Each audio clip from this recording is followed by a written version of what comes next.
ફરી એકવાર તમારી સમક્ષ સલાહનું મનોવિજ્ઞાન યુનિટ 2 એમાં આપણે કાલે જ વાત થઈ એ રીતે કે વ્યક્તિગત લક્ષણો એટલે કે વ્યક્તિગત ગુણ લક્ષણો સલાહકાર કેવો હોવો જોઈએ અને સારા સલાહકાર માટેની તાલીમ કેવી હોવી જોઈએ એના વિશે કાલે આપણે વાત કરી. અને જુદા જુદા વ્યક્તિત્વ ગુણ લક્ષણોનું કોમ્બિનેશન, જેમાં મેં ખાસ ભાર એ વાત ઉપર રાખ્યો હતો સહાનુભૂતિ, દયા, કરુણા, મમતા અને ધીરજ, તેમજ પોતાના અનુભવો છે એ કોઈ અસીલ ઉપર નથી ઠોકી મૂકવાના, પરંતુ એને એની રીતે માર્ગ શોધવામાં તમારે મદદ કરવાની છે. તો વ્યક્તિગત ગુણ લક્ષણોમાં ટૂંકમાં સલાહકાર બને છે કે જન્મે છે. કોઈનું કાઉન્સેલિંગ કરવું એક વિજ્ઞાન તો છે, પણ સાથે સાથે એક કળા પણ છે. દરેક લોકો કાઉન્સેલર બની શકતા નથી, કારણ કે દરેક અસીલ જે છે એ જુદો છે. દરેક અસીલની સમસ્યાઓ જુદી છે. દરેક અસીલનું મનોવલણ કે તેના અનુભવોનું ભાથું એ બધું જ અલગ હોય છે. તો જે કાઉન્સલર છે, જે સલાહકાર છે, જે મનોવિજ્ઞાન વિષયનો જ્ઞાતા છે, એણે આવા અનેક અસીલોના સંપર્કમાં આવવાનું હોય છે અને એ લોકોનું કાઉન્સેલિંગ કરતા કરતા ક્યાંક પોતે પણ લાગણીશીલ થઈને એ ઘરે ડિપ્રેશન લઈ ન જાય એનું ધ્યાન પણ રાખવાનું હોય છે. ઘણીવાર આપણને સ્મશાન વૈરાગ્ય પણ આવતું હોય છે કે ભાઈ તમે કોઈને સ્મશાનમાં અગ્નિદાહ દેવા માટે ગયા હોય, પછી તમને એમ લાગે કે જીવન નિરર્થક છે, મૃત્યુ તો બધાને આવવાનું જ છે, કાલ સવારે હું પણ મરી જઈશ. અથવા તો આ અસીલ જે એની સમસ્યા લઈને આવ્યો હતો એ સમસ્યા તો ખરેખર મારી હોય એવું મને લાગ્યું. અથવા તો એને જે ફોબિયા છે, એને જે વારંવાર ક્રોધ આવે છે, ક્રોધ તો મને પણ આવે છે. હું જ્યારે એને સલાહ દેતો હોઉં છું કે તમારે તમારા બાળકો ઉપર હાથ ન ઉગામવો જોઈએ, તો ખરેખર તો એને ક્યાં ખબર છે કે હું પણ બહુ જ હાથ ઉગામું છું મારા બાળકો ઉપર.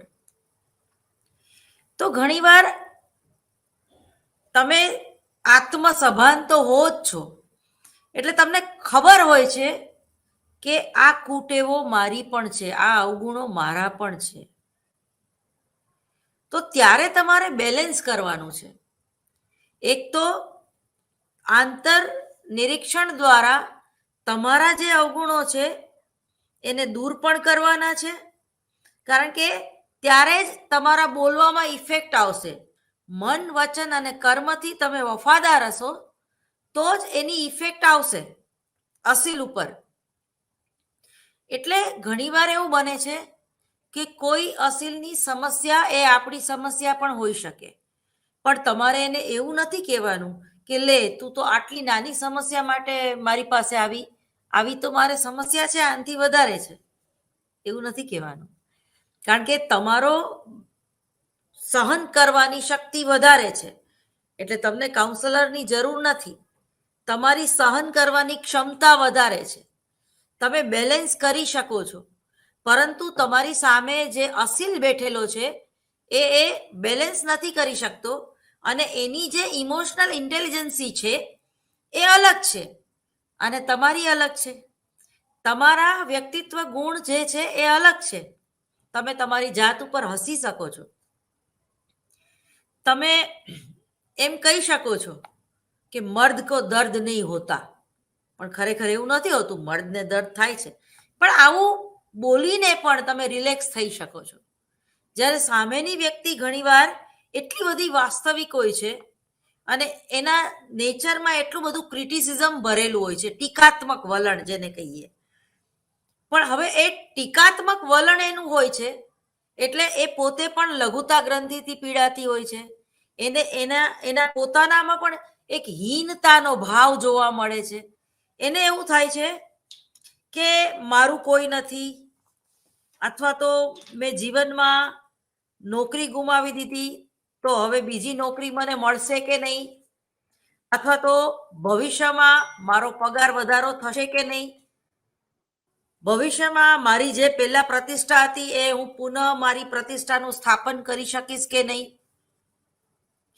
તો તમે જુઓ કે વ્યક્તિગત ભિન્નતામાં પણ કોમ્બિનેશન અલગ અલગ હોય છે. ઘણીવાર બે વ્યક્તિને એક જ સરખી સમસ્યા હોય છે, પણ એક વ્યક્તિ છે એને કાઉન્સલર પાસે જવું પડે છે અને બીજી વ્યક્તિ છે એને કાઉન્સલર પાસે જવું નથી પડતું. એ જ રીતે એ નામની વ્યક્તિ છે એને માત્ર બે જ સિટિંગમાં સમજાઈ જાય છે કે પોતાની સમસ્યા મૂળમાં શું છે.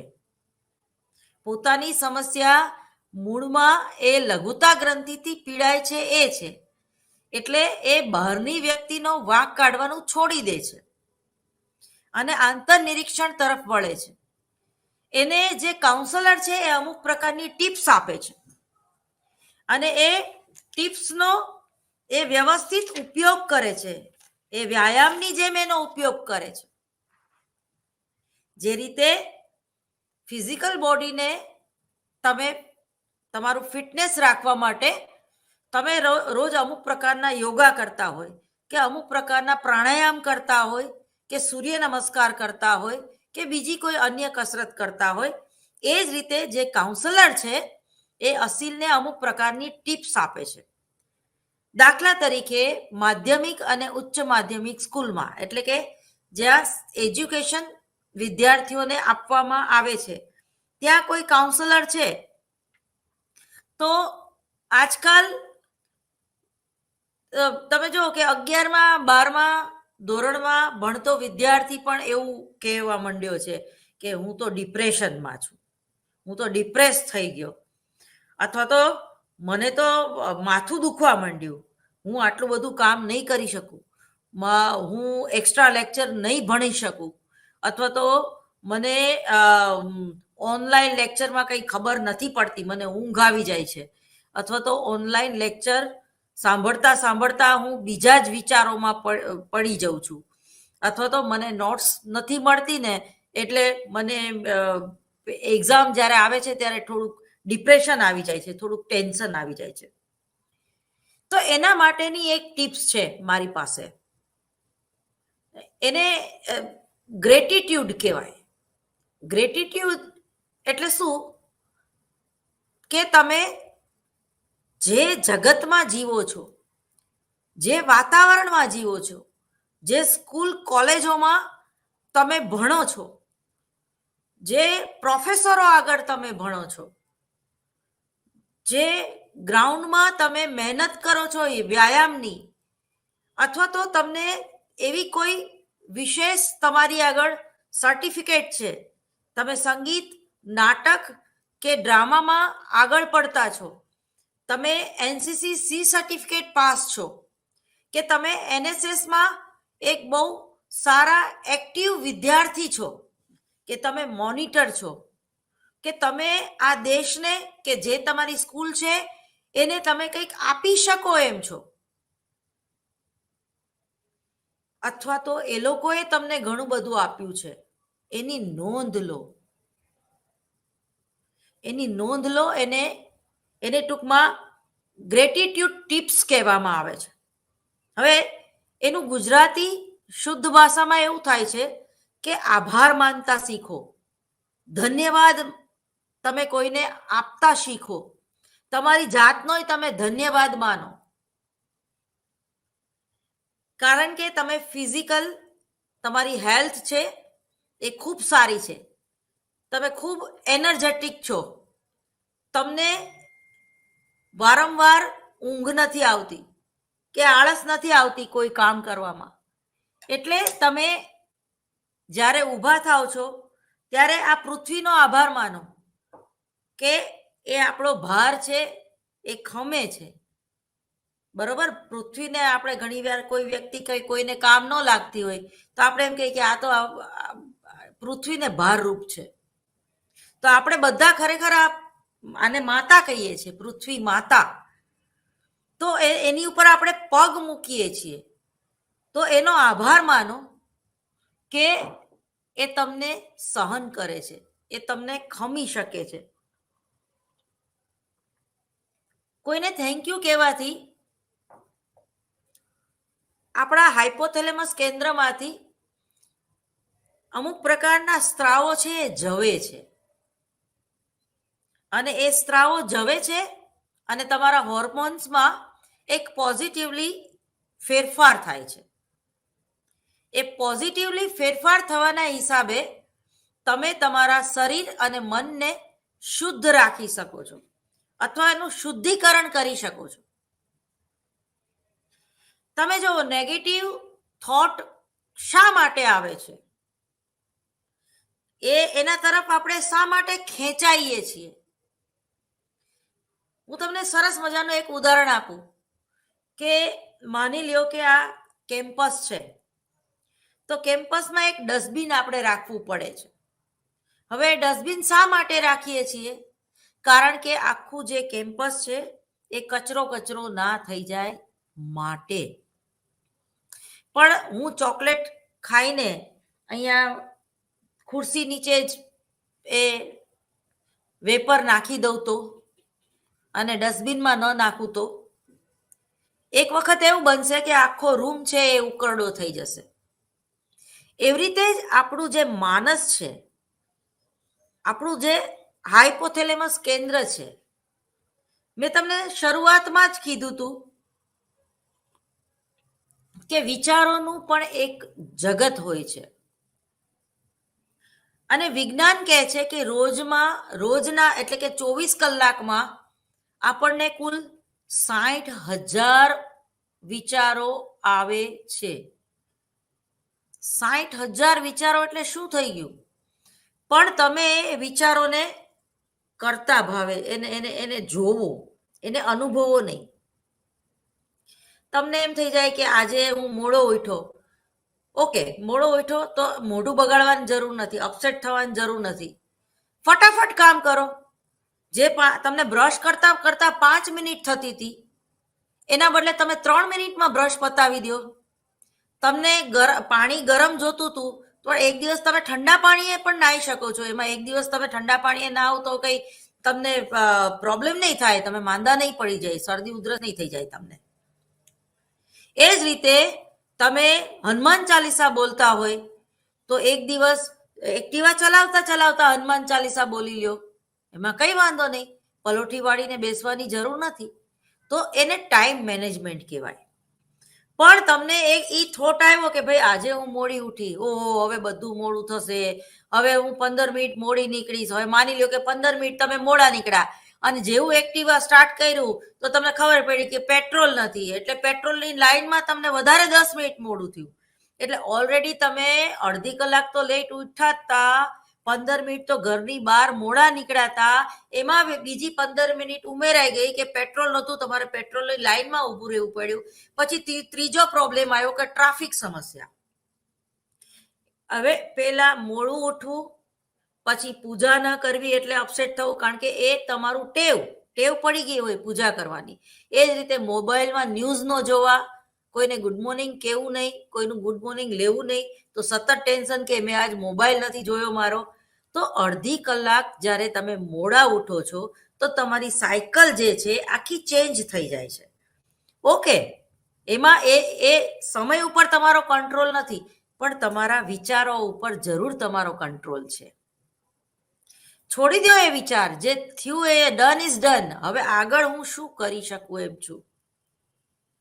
તો તમે જ્યારે ટાઈમ મેનેજમેન્ટ નથી કરતા, કે હનુમાન ચાલીસા તમે એક્ટિવા ચલાવતા નથી બોલતા, ઠંડા પાણીએ તમે નથી નાતા, અથવા તો જે કરવાનું છે એ યોગ્ય સમયે નથી કરતા ટૂંકમાં, ત્યારે તમે વધારે તમને નેગેટિવ થોટ જે છે એ આવે છે.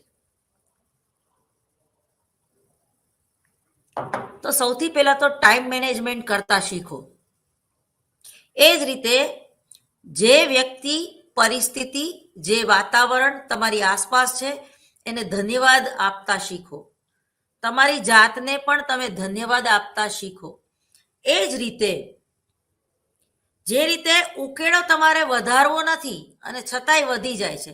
તમે રોજ કેટલી સરસ મજાની સફાઈ કરો છો, રોજ રસોડું કેટલું સરસ સાફ કરો છો, રોજ તમે વાસણ ગોઠવો છો, પણ જે લોકોના ઘરમાં રોજ ઝાપટ ઝૂપટ નથી થતી, જે લોકોના ઘરમાં 3 કે 4 દિવસે કબાટ સાફ નથી થતા, જે લોકો રોજે રોજ કપડાં નથી સંકેલતા, તો એ કેટલો કામનો ઢગલો થઈ જાય છે. અને એ કામનો ઢગલો થાય એટલે મા દીકરીને કે સાસુ ને વહુને કેટલો ઝઘડો થઈ જાય છે. તો જ્યારે તમે રોજબરોજનું કામ નથી કરતા, જ્યારે તમે રોજબરોજની જે તમારી મહેનતો એ નથી કરતા, ત્યારે પરીક્ષા વખતે ડિપ્રેશન આવી જાય છે, પરીક્ષા વખતે ચિંતા આવી જાય છે, પરીક્ષા વખતે તાવ ચડી જાય છે આપણને.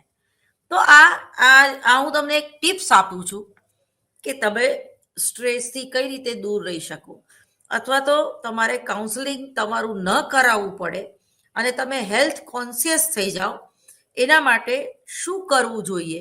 તો ગ્રેટિટ્યુડ એટલે કે ધન્યવાદ આ પ્રકૃતિનો, આ બ્રહ્માંડનો અને તમારી જાતનો તમારે માનવો જોઈએ.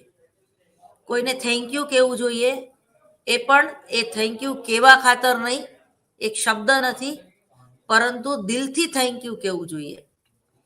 એ જ રીતે પ્રામાણિકતા, નૈતિકતા, આપણે જે સમાજમાંથી આવીએ છીએ એના ગુણ એ આપણે અપનાવવા જોઈએ. બરોબર, કોઈ પશ્ચિમી સંસ્કૃતિનું સમજ્યા વગર આંધળું અનુકરણ ન કરવું જોઈએ.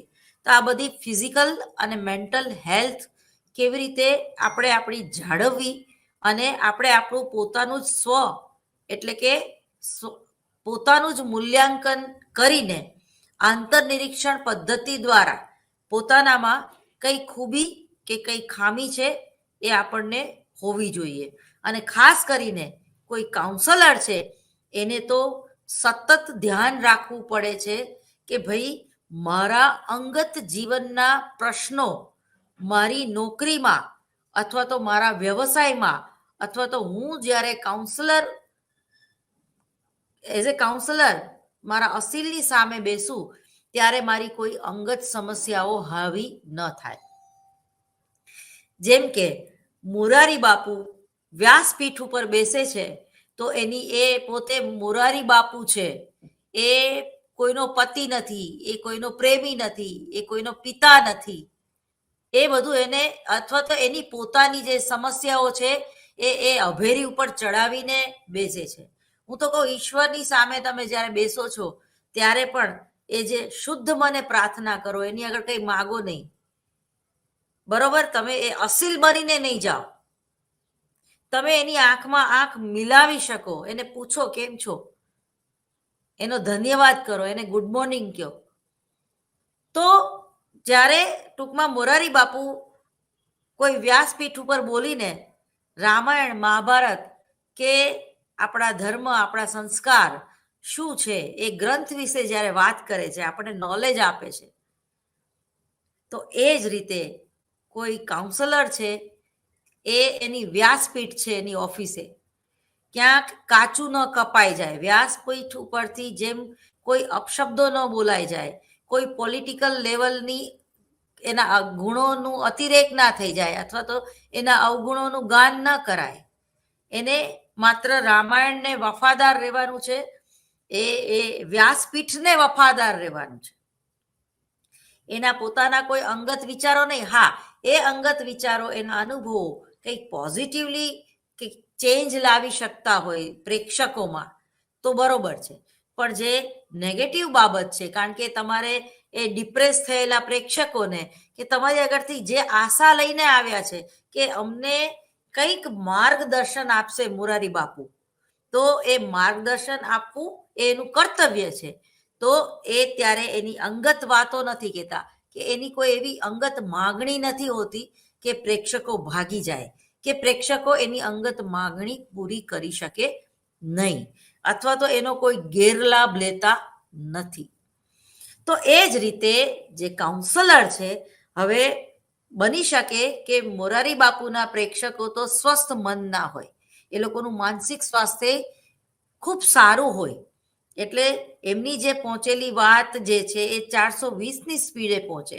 પરંતુ જ્યારે કોઈ કાઉન્સલર છે એની સામે બેઠેલો અસીલ કે દર્દી કે કોઈ વ્યક્તિ જે છે એને ખબર છે કે એ પોતે સમસ્યાથી પીડાય છે, પોતે ડિપ્રેશનમાં છે, કોઈ વિકૃત ચિંતા અથવા તો ક્રોધ વારંવાર આવે છે, અને લગ્ન જીવનમાં વિચ્છેદનની સમસ્યા છે, અથવા તો વાતાવરણની કોઈ સમસ્યા છે, કે પોતે કોઈ અસહ્ય રોગથી પીડાય છે અને પોતે આપઘાત કરવાનો પણ પ્રયત્ન કરેલો છે.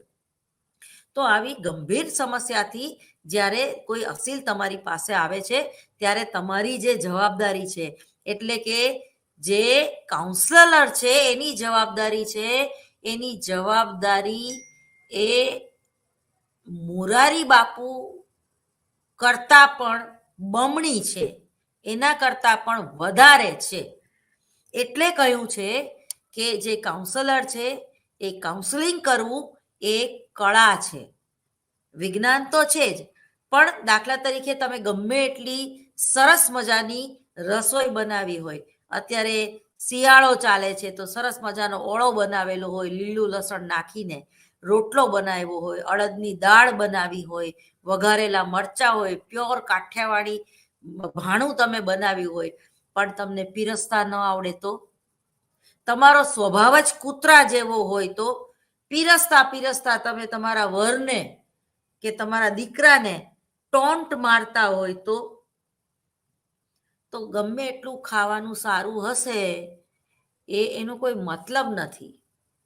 એ ખાઈ નહીં શકે, કારણ કે તમે એની માથે ઊભા ઊભા ટક ટક ટક ટક ટક ટક કરો છો, અથવા તો તમારો ટોન એવો છે કે તમે એના ઉપર દાદાગીરી કરતા હોય એવું લાગે છે.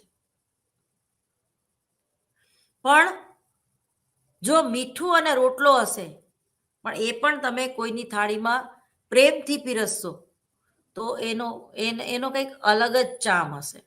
એટલે તમારું ઇમોશનલ લેવલ છે. તમે બુદ્ધિશાળી તો છો જ, એટલે જ તમે કાઉન્સલર છો, પણ સાથે સાથે તમને કામ કરે છે, અને એ ડિરેક્શન પણ એવી રીતે આપે છે કે એ અસીલ કે સામેની વ્યક્તિને અનુકૂળ હોય.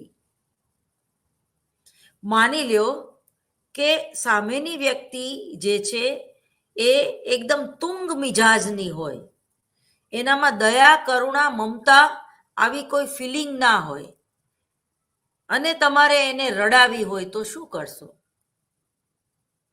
એક એવો સીન હોય કે જેમાં એક ક્રૂર મિજાજની, ઓરિજિનલ એ ક્રૂર છે, પણ તમારે એને રડાવવાની છે એઝ અ ડાયરેક્ટર તરીકે. અસીલમાં પણ એવું જ બને છે, એ રડી નથી શકતી, એટલો બધો એ આઘાત અનુભવ્યો હોય છે કે એ રડી નથી શકતી, ત્યારે એને રડાવી પણ જરૂરી છે. જેમ કે પોતાના સ્વજનનું જ્યારે મૃત્યુ થઈ ગયું હોય ત્યારે ઘણી વ્યક્તિ એવી હોય છે કે ડૂમો ભરાઈ જાય છે, એને રડી નથી શકતી, અને આપણે અંદર અંદર વાતું કરીએ છીએ કે એ રડી લે ને તો સારું, જો રડી નહીં લે ને તો એને એટેક આવી જશે, અથવા તો એને માથું ચડી જશે, એ વધારે અપસેટ થશે, એને બીપીનો પ્રોબ્લેમ થઈ જશે, એનું ડાયાબિટીસ વધી જશે એ રડશે નહીં તો. એટલે રડવું એ રીતના એ કલાકારને રડાવવા માટે શું કરવું પડે? એની દુખતી નસ કઈ છે એ પકડવી પડે.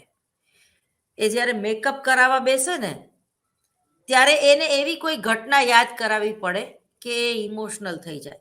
દાખલા તરીકે તમારા દીકરાનું શું થયું? ઓહો, લંડન પહોંચી ગયો, ઓહો તમે તો કહેતાય નથી, 2 મહિનાથી લંડન છે, ઓહો તમે તો એકલા પડી ગયા નહીં, તો કેવી રીતે તમે ટાઈમ પાસ કરો છો આખો દિવસ? તરત જ એને એનો છોકરો યાદ આવી જશે.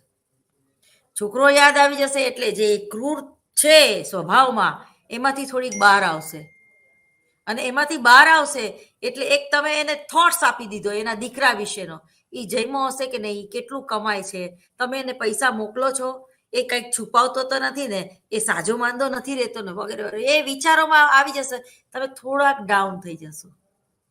અને તમારા મોઢા ઉપર થોડી જ્ઞાની દુઃખ આવી જશે અને પછી એ સીન શરૂ થશે અને એ સીનમાં જ્યારે તમારા દીકરાને યાદ કરીને રડવાનું હશે ત્યારે એ ડિરેક્ટરને કામ કઢાવતા આવ્યું ને કે જ્યારે એ ચા પાણી પીતી હતી કે મેકઅપ કરાવવા બેઠી હતી ત્યારે એને દીકરાને યાદ કરાવી દીધો, કારણ કે એક્ટિંગ નહોતી આવતી, વારંવાર રીટેક આવતા હતા, એટલે એને દીકરાને, એટલે પછી એ ડાયલોગ બોલે છે.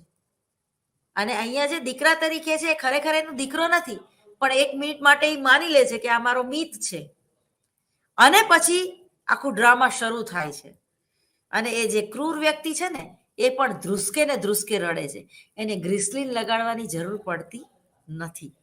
તો આવું જ કંઈક કામ, ડિરેક્ટર જેવું જ કામ જે છે એ પેલા અસીલનું હોય છે. પણ ટૂંકમાં અહીંયા જેમ નાટકમાં પરકાયા પ્રવેશ કરવાની છે એ જ રીતે એઝ એ કાઉન્સલર તમારે અસીલમાં પણ પરકાયા પ્રવેશ કરવાની છે અને એટલું જ ઝડપથી તમારે બહાર નીકળી જવાનું છે. તમારે એમાં ને એમાં નથી રહેવાનું. કાલ મેં પેલા સદમા પિક્ચરની વાત કરી હતી ને, એવું નથી કરવાનું. અહીંયા સ્મશાન વૈરાગ્ય જરૂરી છે. જેમ તમે સ્મશાનમાં કોઈ અર્થીને અથવા તો કોઈ તમારા અંગત મિત્રને બાળીને આવો છો, એને દફનાવીને આવો છો, એને અગ્નિદા દઈને આવો છો અને પછી તમે તમારા રૂટિનમાં જોડાઈ જાઓ છો. ન ગમે છતાંય આપણે આપણા રૂટિનમાં જોડાવવું પડે છે. આપણે ગૌતમ બુદ્ધ નથી બનવાનું, આપણે મહાવીર સ્વામી નથી બનવાનું કે આપણને પણ વૈરાગ્ય આવી જાય. વૈરાગ્ય આવે છે પણ કેવો? સ્મશાન વૈરાગ્ય. ઘણીવાર એવું પણ થાય છે કે કોઈ અસીલનું તમને એટલું બધું એટેચમેન્ટ થઈ જાય છે કે એની 12 કે 15 સિટિંગ પૂરી થઈ જાય ને પછી તમે એની રાહ જોવો છો. તો આવું નથી કરવાનું. મીના કુમારીનું એક એવું પિક્ચર હતું, પાગલ, સંજીવ કુમાર અને મીના કુમારી કદાચ હતી એની સાથે.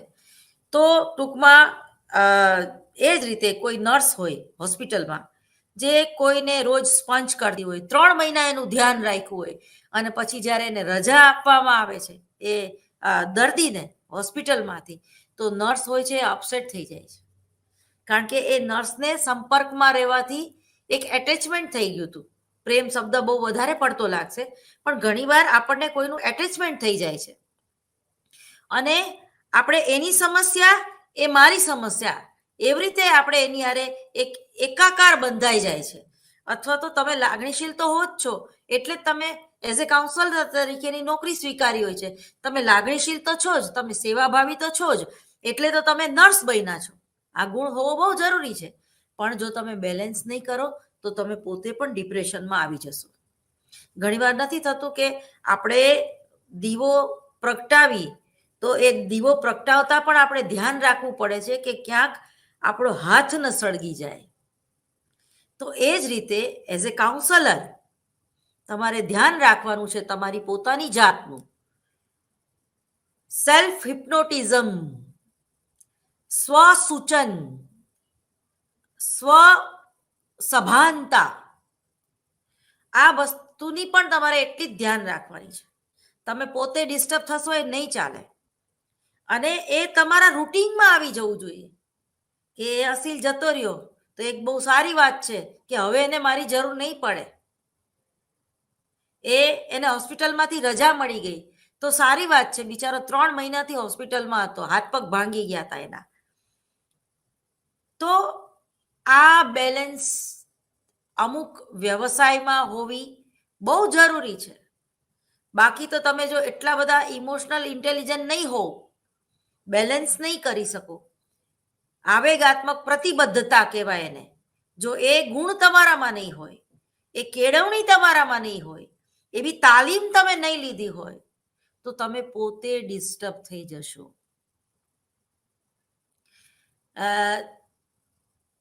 પેલું એક ગીત છે કે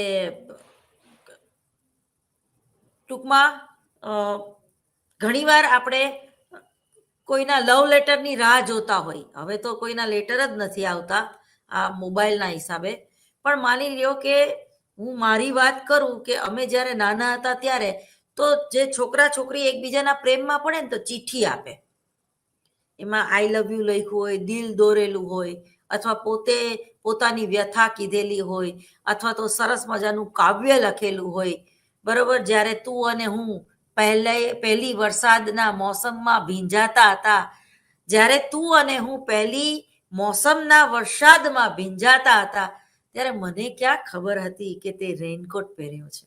આવું બધું કાલું ઘેલું આપણે જ્યારે લખતા હોઈએ છીએ, ત્યારે એ જે વચ્ચેનો ટપાલી હોય છે ને, એ અમારે કો એજ્યુકેશનમાં ભણતા અમે. પણ એવું એ કો એજ્યુકેશન એટલે કેવું કે એક મોટી ક્લાસ હોય, તો એક બેચમાં બધી ગર્લ્સ જ બેઠી હોય ને એક બેચમાં બધા બોયઝ જ બેઠેલા હોય. તો એમાં એવું હોય કે એક જે આપણો ફ્રેન્ડ હોય ને, એને એને આપણે બહુ ફ્રેન્કલી બધી જ વાત કહી શકતા હોય. તો નાસ્તાના ડબ્બામાં આપણે એ ચિઠ્ઠી મૂકી દઈ અને એમ કે આ ઓલા તારા ફ્રેન્ડને આપજે ને, તારો ખોલખા. એટલે જે વચ્ચેનો માણસ છે ને, એ બિચારો પોસ્ટમેન જેવો હોય. હવે પોસ્ટમેન હોય ને, એને એમ થાય કે આ ચિઠ્ઠીમાં શું લખ્યું હશે, લાવને હું વાંચી લઉં. એટલે એની ચિઠ્ઠી રોજ વાંચતો હોય, બરોબર. પણ પેલી છોકરીને કહેતો ન હોય કે હું તારી ચિઠ્ઠી વાંચું છું, બરાબર. અને ઓલી પેલી છોકરીને એટલો બધો વિશ્વાસ હોય છે એના ફ્રેન્ડ ઉપર કે ના, મારા બોયફ્રેન્ડને આ ચિઠ્ઠી પહોંચાડી જ દેશે, અને એ પોતે વાંચતો નહીં હોય. પણ હવે ઓલી જે એની ખાલી ફ્રેન્ડ છે, હેલ્ધી ફ્રેન્ડશીપ છે, અને જેને કહેવાય કે એ લોકોનું પ્લેટોનિક લવ છે, ભાઈ બહેન જેવો લવ પણ કહી શકો તમે એમ. પણ ટૂંકમાં એમાં વચ્ચેનું જે પાત્ર છે, જે પોસ્ટમેનનો રોલ ભજવી રહ્યું છે, એવું બને ઘણીવાર કે એ પોસ્ટમેન વન વે, એટલે આની આ જે છોકરી છે એ સતત પેલાને ચિઠ્ઠી લખે રાખે, પણ પેલો છોકરો છે એની નોંધ જ ના લે, અને એને એ ચિઠ્ઠીની એને કોઈ વેલ્યુ એ ન હોય. અને એ ચિઠ્ઠી ફાળવા જાય ને, ત્યાં પેલો પોસ્ટમેન કે ભાઈ તું ફાળસ શું કામ યાર, મને આપી દે, ચલ હું રાખી મૂકું. તો ઘણીવાર એવું બને છે કે પેલી છોકરીને પછી ખ્યાલ આવે છે કે ભાઈ હું એના પ્રેમમાં છું, પણ એ તો મારા પ્રેમમાં નથી. તો પછી ઘણીવાર જે મેં તમને અત્યારે વાત કરી કે સામેનો અસીલ કેવો છે, અથવા તો એ કયા વાતાવરણમાંથી આવે છે, કયા સમાજમાંથી આવે છે, એની મૂળભૂત સમસ્યાઓ કઈ છે, અને કોઈ પણ સમાયોજનની એની કક્ષા કઈ છે. જરૂર પડે તો આવી કસોટીઓ પણ એને આપવી પડે છે, જેને કહેવાય મનોવલણ એના કેવા છે એ જાણવા માટે પણ મનોવલણની ટેસ્ટ આપવી પડે છે. એને કોઈ વ્યવસાયિક કુશળતા ન હોય, અથવા તો એનામાં કોઈ અભિયોગ્યતા જ ન હોય, તો એને તમારે ટકોર કરવી પડે છે કે ભાઈ તમારે એરોસ્ટેસ ભલે બનવું હોય, પણ તમારામાં યાંત્રિક શક્તિની ખામી છે, એટલે તમે સારા એરોસ્ટેસ નહીં બની શકો, અથવા તો તમે એક પાયલોટ નહીં બની શકો, પણ એમાં એને લગતું બીજું કોઈ કામ હોય એ કરી શકશો. તો તમારે જે અસીલની ખામી અને ખૂબી છે એના વિશે એનાલિસિસ કરીને એને એનામાં અવેરનેસ લાવવાનું કામ પણ તમારે કરવું પડશે. તો એના પછી છે શૈક્ષણિક અનુભવ. તો એ શૈક્ષણિક અનુભવ વિશે પણ કાલે હું તમને વાત કરી ગઈ. હવે એના પછીનો જે ઘટક છે એ સલાહકારની તાલીમમાં એના જે મહત્વના ઘટકો છે, એમાં તાલીમમાં કેટલા ઘટકો ભાગ ભજવતા હોય છે, કારણ કે જુદા જુદા કૌશલ્યમાં સલાહકારે તાલીમ લેવાની જરૂર હોય છે. ડોક્ટર રમેશ ચતુર્વેદી પોતાના પુસ્તકમાં ગાઈડન્સ એન્ડ કાઉન્સેલિંગ 2007માં લખેલું, એમણે ગુસ્સે થયેલા ક્રોધિત અસીલનો ગુસ્સો સાથે કામ લેવામાં સલાહકારને વિશેષ તાલીમની જરૂર પડે છે. એના વિશે એમણે સંશોધનો અને આપણને કેસ સ્ટડી આપ્યા. તેના માટે ચોક્કસ વ્યૂહરચના અપનાવવી પડે છે. આવો પ્રશ્ન મુંબઈના એક અંધ અસીલના આક્રોશ વખતે અનુભવાયો હતો. આથી તાલીમમાં કયા ઘટકો સમાવિષ્ટ છે તેનો પણ અભ્યાસ કરવો મહત્વનો છે. ફર્સ્ટેશન ઈસવીસન 1964ના કેટલાક મહત્વના ઘટકો એમાં રજૂ કરવામાં આવ્યા છે. એમાં પહેલો ઘટક છે કે તાલીમાર્થીને પોતાની જરૂરિયાતો વિશે આંતરસૂઝ વિકસાવવામાં અને સલાહને પ્રભાવિત કરતી તેની અસરો વિશે માર્ગદર્શન આપવું જરૂરી છે. બરાબર. આંતરસૂઝ વિકસાવવામાં, જે અસીલની આંતરસૂઝ વિકસાવવામાં સલાહકારે મદદ કરવાની હોય છે.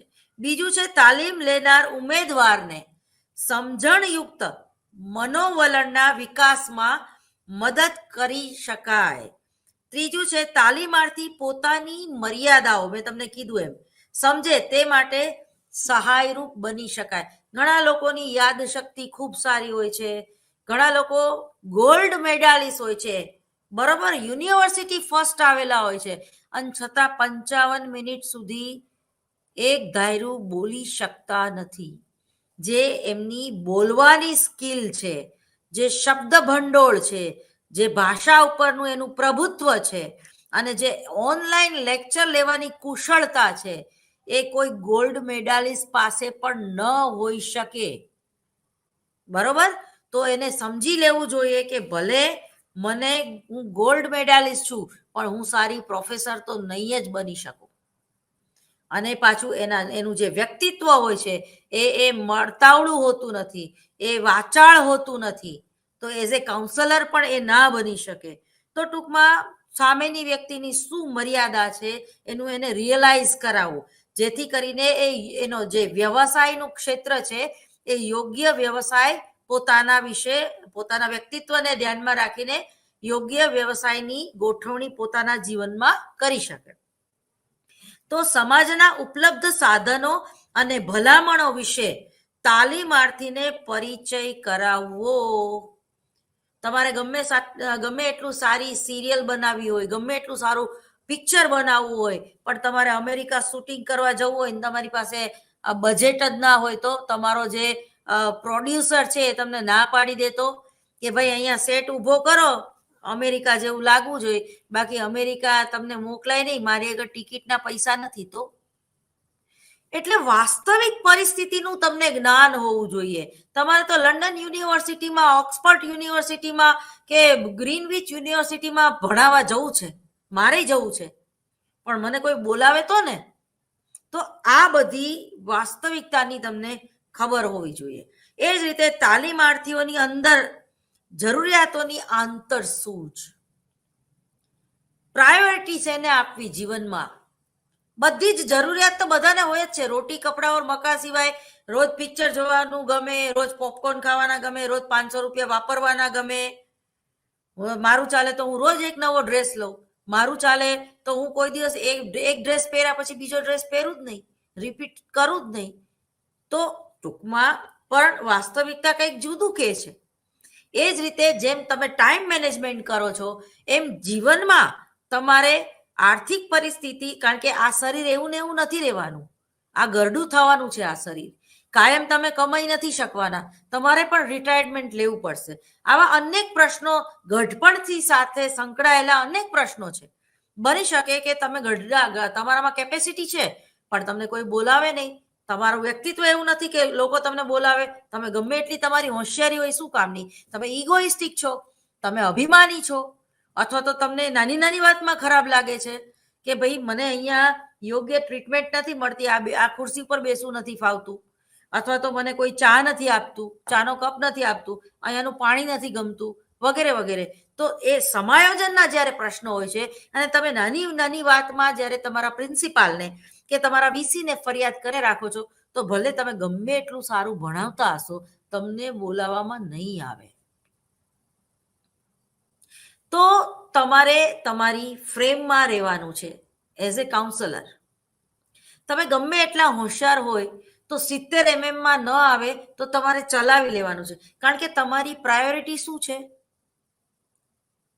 તમને પગાર મળે છે ને વ્યવસ્થિત, તમને ચાનો કપ ન મળતો હોય તો ચાલશે, તમને પાણીનું કોઈ ન પૂછતું હોય તો ચાલશે, ઘરેથી પાણી લઈને આવવાનું, પણ તમને પગાર મળે છે ને તમારી પહેલી પ્રાયોરિટી કઈ છે?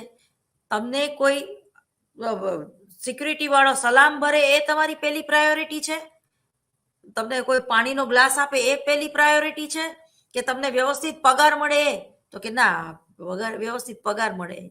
તો એવી રીતે જ્યારે સાસુ વહુના ઝઘડા થતા હોય છે ઘરમાં, અને કોઈ અસીલ તમારી આગળ આવે છે કે મારે મારી સાસુ હારે નથી રહેવું, કે મારે મારી વહુ હારે નથી રહેવું, તો વહુ પગાર લઈને આવે છે ને ભાઈ 50,000 ઘરમાં, તો સાસુ તરીકે તમે એને પાણીનો ગ્લાસ આપ્યો તો તમે તમારી પોતાની દીકરી હોય તો ના આપી શકો? આવી રીતે કાઉન્સેલિંગ થઈ શકે.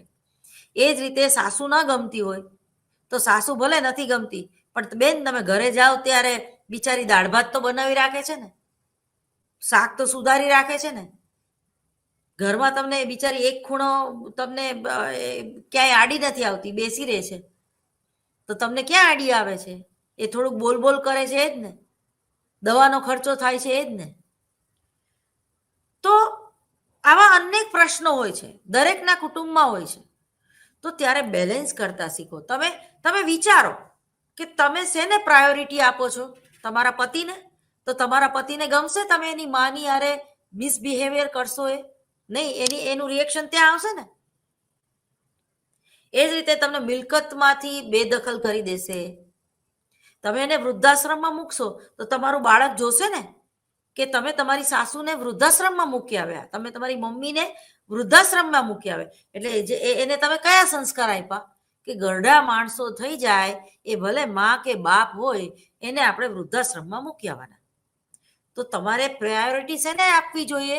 કે હું પણ ગરડી થવાની છું, મારે પણ મારા બાળકની જરૂર પડશે.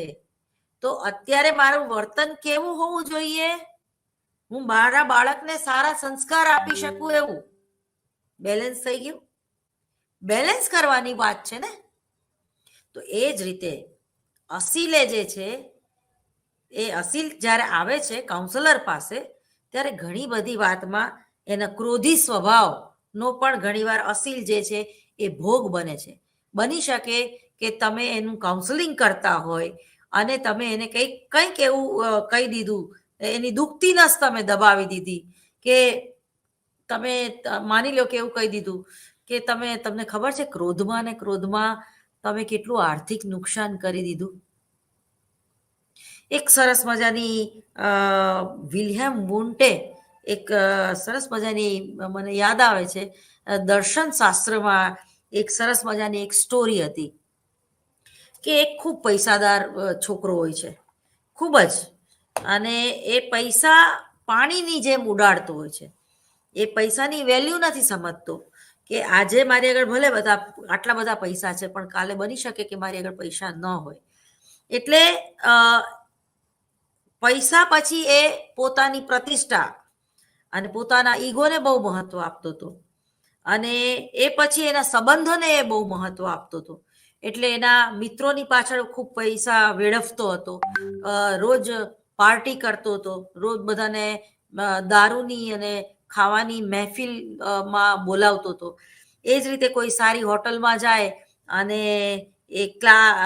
ગ્લાસ ફૂટી ગયો હોય કે એનેથી કોઈ હોટલની વસ્તુનું નુકસાન થઈ ગયું હોય, તો એને કોઈ એમ કે ભાઈ આ પ્લીઝ તમે પેનલ્ટી આપો ₹200, તો 200ના બદલે એનો અહમ સંતોષવા માટે પૈસાનો ઘા કરીને એમ કે ₹500 લે, પણ મારી સામે નહીં બોલવાનું, અથવા આજ પછી મારી સામે નહીં આવતો. આ પ્રકારનું જે વ્યક્તિત્વ છે, હવે એની આગળ જ્યારે પૈસા નહીં હોય ને, ત્યારે એ મિત્રોને પણ ખોઈ બેસશે, એ રિસ્પેક્ટને પણ ખોઈ બેસશે, એ અસલામતીની લાગણી અનુભવશે, અને એને જ્યારે વાસ્તવિકતાની ખબર પડશે કે મારા મિત્રો ખાલી મારું ખાઈ જવા માટે કે મારો દારૂ પીવા માટે આવતા હતા, હું એની પાછળ બહુ ખર્ચો કરતો હતો, એટલે એ લોકોનો સમય મને આપતા હતા, પરંતુ હવે અચાનક બધા ગાયબ થઈ ગયા કારણ કે મારી આગળ પૈસા નથી. તો જ્યારે જીવનમાં તમે કોઈ આવા અનુભવથી પસાર થયા હોય, ત્યારે એમાંથી તમે શું શીખા? ખાલી પૈસો મહત્વનો નથી, પૈસો તો ગુમાવી દીધો, પણ જો પૈસાની સાથે એક કે બે એવા મિત્રો હોત કે જે તમારો દારૂ પીવા ન આવતા હોત, પણ તમારો દારૂ ઉતારવા આવતા હોત, અથવા તો તમે દારૂ ન પીવો એનું ધ્યાન રાખવા માટે આવતા હોત, અથવા તો એ તમને ટોકત કે બસ હવે 2 પેગ થઈ ગયા, હવે ત્રીજું નહીં, આ કઈ બહુ ટેવ સારી નથી, તમને ટોકવા આવતા હોય, તમને હૂંફ આપવા માટે આવતા હોત, એને તમારી પૈસામાં રસ નથી, એવો એક કે બે મિત્ર હોત ને તો તમને કામ લાગે. તમે જો વૃદ્ધાશ્રમમાં અથવા તો વૃદ્ધાવસ્થામાં લોકો એકલા કેમ પડી જાય છે? ઘણીવાર પુસ્તક પણ કામ નથી લાગતું, કારણ કે આંખે મોતિયા આવી ગયા હોય છે વાંચી વાંચીને. સારી વાત છે પુસ્તકો વાંચવા, એ પણ સારી વાત છે, પરંતુ જ્યારે વૃદ્ધાશ્રમમાં તમને મૂકી દેવામાં આવે છે, અથવા તો તમે વૃદ્ધ થઈ જાઓ છો, ત્યારે મંદિરે બેસીને કેટલું બેસશો? 2 કલાક, 3 કલાક, 5 કલાક? મિત્રો પાસે બેસીને કેટલું બેસશો? 1 કલાક, 2 કલાક? તો જ્યારે તમે તમારા જીવનના અંતિમ તબક્કામાં હોવ છો, ત્યારે પણ ખુશ રહેવું જરૂરી છે. તમે પણ કોકને પ્રેમ કર્યો હોય, તમે પણ કોકનો પ્રેમ પામ્યા હોય, એને વાગોળવાની પણ મજા આવે, પણ એ વાગોળશો ક્યાં સુધી?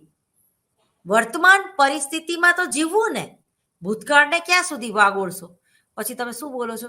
કંટાળો આવે છે, કંટાળો આવે છે. અથવા તો ઘણા લોકો નાના બાળક જેવા થઈ જાય છે, સતત એને તમે પૂછે રાખો, દવા લીધી, ખાધું, કયું શાક ખાધું, શું કરો છો, જોજો હો પગ દુખે છે, બહાર નહીં જતા હો, ઠંડી લાગે છે, 4 વ્હીલમાં જ જજો.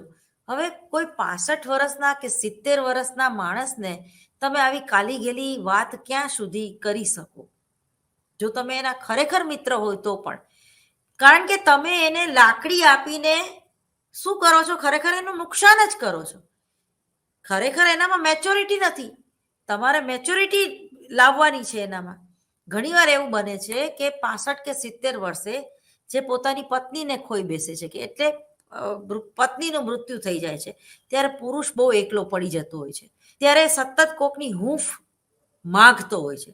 તો એ હૂંફ 2 મહિના સુધી માગે, ઓકે, 3 મહિના સુધી માગે, ઓકે, પણ વાસ્તવિક પરિસ્થિતિને એને સ્વીકારવી પડે છે કે કાયમ મારી દીકરાની વહુ મારી યારે 2 કલાક વાતો નહીં કરે.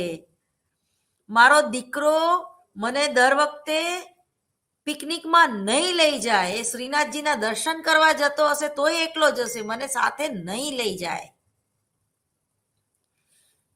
પણ એકલા કંટાળો આવે છે, અથવા તો કોઈ એવા બદમાશ મિત્રો આગળ જઈને બેસવું કે જે દીકરાને કાઢી મૂક, અથવા તો એના નામે મિલકત નહીં કરતો, અથવા તો લે તારી દીકરાની બહુ થાળી ઢાંકીને તારા માટે રાખે છે, તું રાત્રે ભલે ને 12 વાગે આવે, એની ફરજમાં નથી આવતું, તને પીરસે બધું ગરમ કરીને.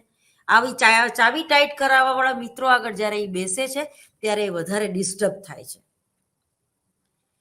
અને આ વ્યક્તિ એટલી બધી ઇગોઇસ્ટિક હોય છે કે દૂર રહેલો મિત્ર એનો ફોન ના ઉપાડી શકે, કારણ કે એની લાઈફસ્ટાઈલ આની લાઈફસ્ટાઈલ જેવું નથી. ટૂંકમાં એ નવરી બજાર નથી હોતો, એને બીજા ઘણા કામ હોય છે. અથવા તો એવું બને કે પ્રાયોરિટી ના આપતો હોય એ વ્યક્તિને, ત્યારે પણ એને એ મૂંઝવણ અનુભવે છે એ સંબંધોમાં.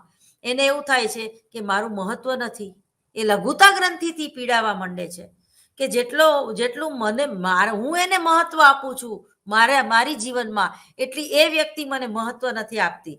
અને પછી એ શું કરે છે? પૈસાને જ પ્રાયોરિટી આપે છે. એ શું માને છે કે પૈસા હશે ને તો મારી આગળ બધા આવશે. ના, એવું નથી.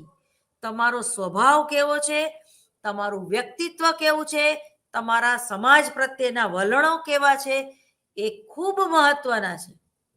પૈસાથી તમે કોઈનો પ્રેમ મેળવી શકતા નથી. પૈસાથી તમે સેવા કરાવી શકો છો, પણ કોઈ વ્યક્તિને લાગણીનો ઉભરકો નહીં આવે તમારા તરફ. એ તો કુદરતી ઘટના છે. એ વ્યક્તિ એવું માને છે કે દાખલા તરીકે કોઈ કામવાળી આપણા ઘરે કામ કરવા આવતી હોય, તો બધા એને 500 રૂપિયા આપતા હોય વાસણ ઉટકવાના, તમે એને 600 આપતા હોય.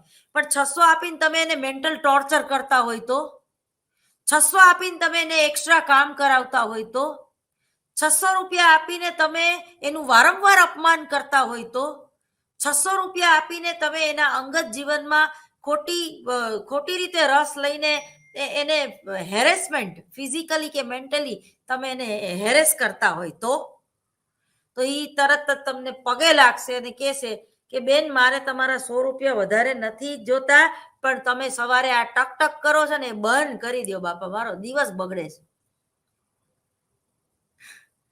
એટલે જીવનમાં દરેક વખતે પૈસો જરૂરી નથી, માનસિક શાંતિ જરૂરી છે.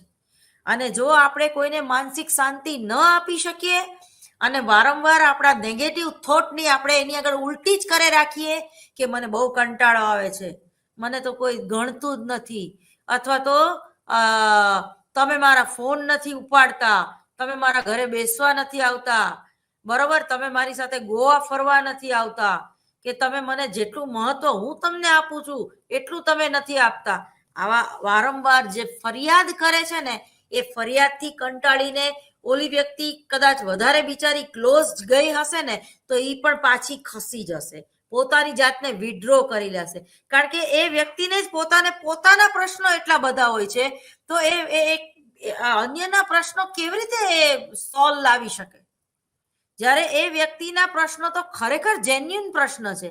આ જે કંટાળો આવે છે એ જેન્યુન પ્રશ્ન નથી, કે ઊંઘ નથી આવતી એ જેન્યુન પ્રશ્ન નથી, કે દારૂની પરમિટ ન મળી એ જેન્યુન પ્રશ્ન નથી, કે આજે કેમિકલના ધંધામાં મંદી આવી એ જેન્યુન પ્રશ્ન નથી, કે ભવિષ્યમાં મોદી રહેશે તો વધારે ખરાબ હાલત થશે દેશની એ જેન્યુન પ્રશ્ન નથી. કારણ કે એમાં તમે ને હું કાંઈ નથી કરી શકવાના.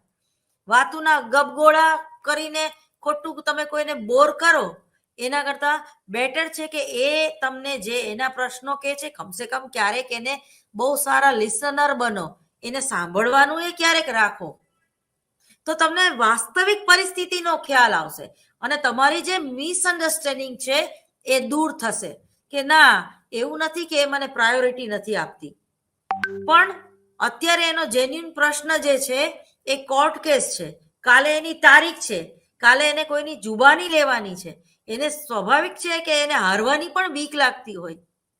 ત્યારે તમે એમ કહો કે ભાઈ હવે અત્યારે મારી યાર વાતું કર, અને તમને એક કામ સોંપ્યું હોય એ તો તમે પૂરું કર્યું ન હોય, 4 મહિનાથી સોંપ્યું હોય કે ભાઈ આ પ્રકારના કેસ સ્ટડી છે એ તમે મને લાવી દો, તો એમાં તમે હાથ ઊંચા કરી નાખ્યા હોય અને તમે બહુ ફાંકા ફોજદારી કરતા હોય કે હું તો વકીલ છું, પણ મારા બાપાએ મને વકીલાત કરવા ન દીધી એટલે હું વકીલ ના બન્યો. તો ધીમે ધીમે ધીમે આવા જે ફાંકોડી દાસ હોય છે એ પકડાઈ જાય છે. હવે એ પકડાઈ જાય તો એને સુધારવું નથી હોતું, એ બીજો પ્રોબ્લેમ, પોતાના માટે નહીં, સામેની વ્યક્તિ માટે. એ પકડાઈ ગયો ને એટલે શું કરશે ખબર છે? પીછેહટ. પીછેહટ કોને કહેવાય? એ વ્યક્તિની સાથે બોલવાનું જ બંધ કરી દેશે, અથવા તો એને એ મૂંઝાશે. જે રીતે સસલું હોય ને એ દોડી દોડીને થાકી જાય, એટલે સિંહ જ્યારે એનો શિકાર કરવા આવે ને ત્યારે સસલું રેતીમાં ખાડો ખોદે અને પોતાનું માથું છે એ અંદર નાખી દે. હવે એ પોતાનું માથું અંદર નાખી દે એટલે સસલું શું વિચારે કે મને સિંહ નથી જોતો. એટલે જેવી દ્રષ્ટિ એવી સૃષ્ટિ. પણ આ જ વ્યક્તિને ખરેખર વાસ્તવિકતા સ્વીકારી લેવી જોઈએ કે ભાઈ હું ગર્ભ શ્રીમંત છું, મારે કોઈ આર્થિક પ્રશ્ન નથી, અને મારી સ્વભાવ અને પ્રકૃતિ પ્રમાણે હું એવો વ્યક્તિ છું કે બહુ મિત્ર બનાવી નથી શકી. હું ચૂંટણીમાં ઊભો તો પણ હું હારી ગયો છું, અથવા તો ઊભો જ નહોતો. હું વકીલનો ભણ્યો છું પણ ચોરી કરીને ભણ્યો છું, મને કોઈ કલમની ભાન નથી પડતી, અથવા મેં ક્યારેય પ્રેક્ટિસ કરી જ નથી, અથવા તો મારા કોઈ એવા સંબંધો છે જ નહીં કે જે ઓફિસમાં લઈને હું તમને તમારા કેસ સ્ટડીને લગતા કંઈ મટીરિયલ પૂરું પાડી શકું. હું એવો હેલ્ધી છું જ નહીં કે તમારી પાછળ અપડાઉન કરીને પણ તમને મળવા આવી શકું, અથવા તો મારામાં કોઈ એવી સેન્સ છે જ નહીં કે હું કોઈ ફ્લાઇટની ટિકિટ કઢાવી શકું, કે કોઈ ક્યાંક એવી મારી રીતે ઓનલાઈન બુકિંગ કરીને તમને ક્યાંક ફરવા લઈ જઈ શકું, કે મારામાં એવી કોઈ કેપેસિટી જ નથી કે હું ડ્રાઇવિંગ કરીને તો આબુ રોડ ઉપર તમને લટાર મારવા લઈ જઈ શકું. એ શું કરશે? એ સામેની વ્યક્તિનો જ વાત કરશે, તું તો આમ ને તું તો તેમ ને ફલાણું ઢીકણું ને. એટલે ઘણી વ્યક્તિને જ્યારે સુધારવું નથી હોતું, આ પ્રકારના અમે તમને અસીલનું જ ઉદાહરણ આપ્યું, ત્યારે એને કોઈ સુધારી શકતું નથી ટૂંકમાં. કારણ કે એ મગજમાં છે એ લોક કરીને બેઠી ગઈ હોય છે. એ લોક તમે ખોલી ના શકો, એ લોક એને પોતાને જ ખોલવું પડે, એને પોતાનું મન ખુલ્લું રાખવું પડે કે ખરેખર હું આવી છું તો મારે સુધરવાની જરૂર છે. પણ એ એવું માનતી જ નથી કે પોતે લઘુતા ગ્રંથિથી પીડાય છે, એવું માનતી જ નથી કે એનામાં એ પ્રકારની કેપેસિટી નથી, એ હું માનતી જ નથી, એ સામેની વ્યક્તિનો વાંક કાઢે છે. શું કહે છે? ભાઈ તમે તો બહુ હોશિયાર હો, તમે તો બહુ ભણેલા ગણેલા હો. હા ભાઈ, તમે તો સિક્યુરિટી વાળાનું એ સાંભળો હો, અમે તો સિક્યુરિટી વાળા કરતા નબળા કહેવાય. અરે ભાઈ, સિક્યુરિટી વાળાનું એટલે સાંભળું છું કારણ કે હું જે તે સોસાયટીમાં સેક્રેટરી છું. તો આવા અનેક પ્રશ્નો હોય છે, પણ એ જે અસીલ છે એના મગજને તાળું મારીને બેસી ગયો હોય છે. એટલે એને પોતાની ખરેખર સમસ્યા શું છે એ સમસ્યાના મૂળ સુધી જતા એને ડર લાગતો હોય છે, કારણ કે એનો જે અહમ છે, એનો જે ઈગો છે એ ક્યાંક ખંડિત ન થઈ જાય, એ પોતાની નજરમાં જ હલકો ન પડી જાય એના માટે. અને ખરેખર હલકો પડી જાય તો એને પણ એને સ્વીકારી લેવું જોઈએ અને ત્યાંથી એકડો ઘૂંટવો જોઈએ. અને ત્યાંથી જ આ એક નવી સવારનો ઇંતજાર કરીને એક એ સમસ્યામાંથી પોતાની જાતને બહાર કાઢવી જોઈએ. અને એમાં એ બળબડતી સમસ્યામાં એને રહેવાની ટેવ પડી ગઈ હોય છે, એટલે ઘણીવાર એ વાતને એ સમજી શકે છે પરંતુ એ સ્વીકારી શકતો નથી.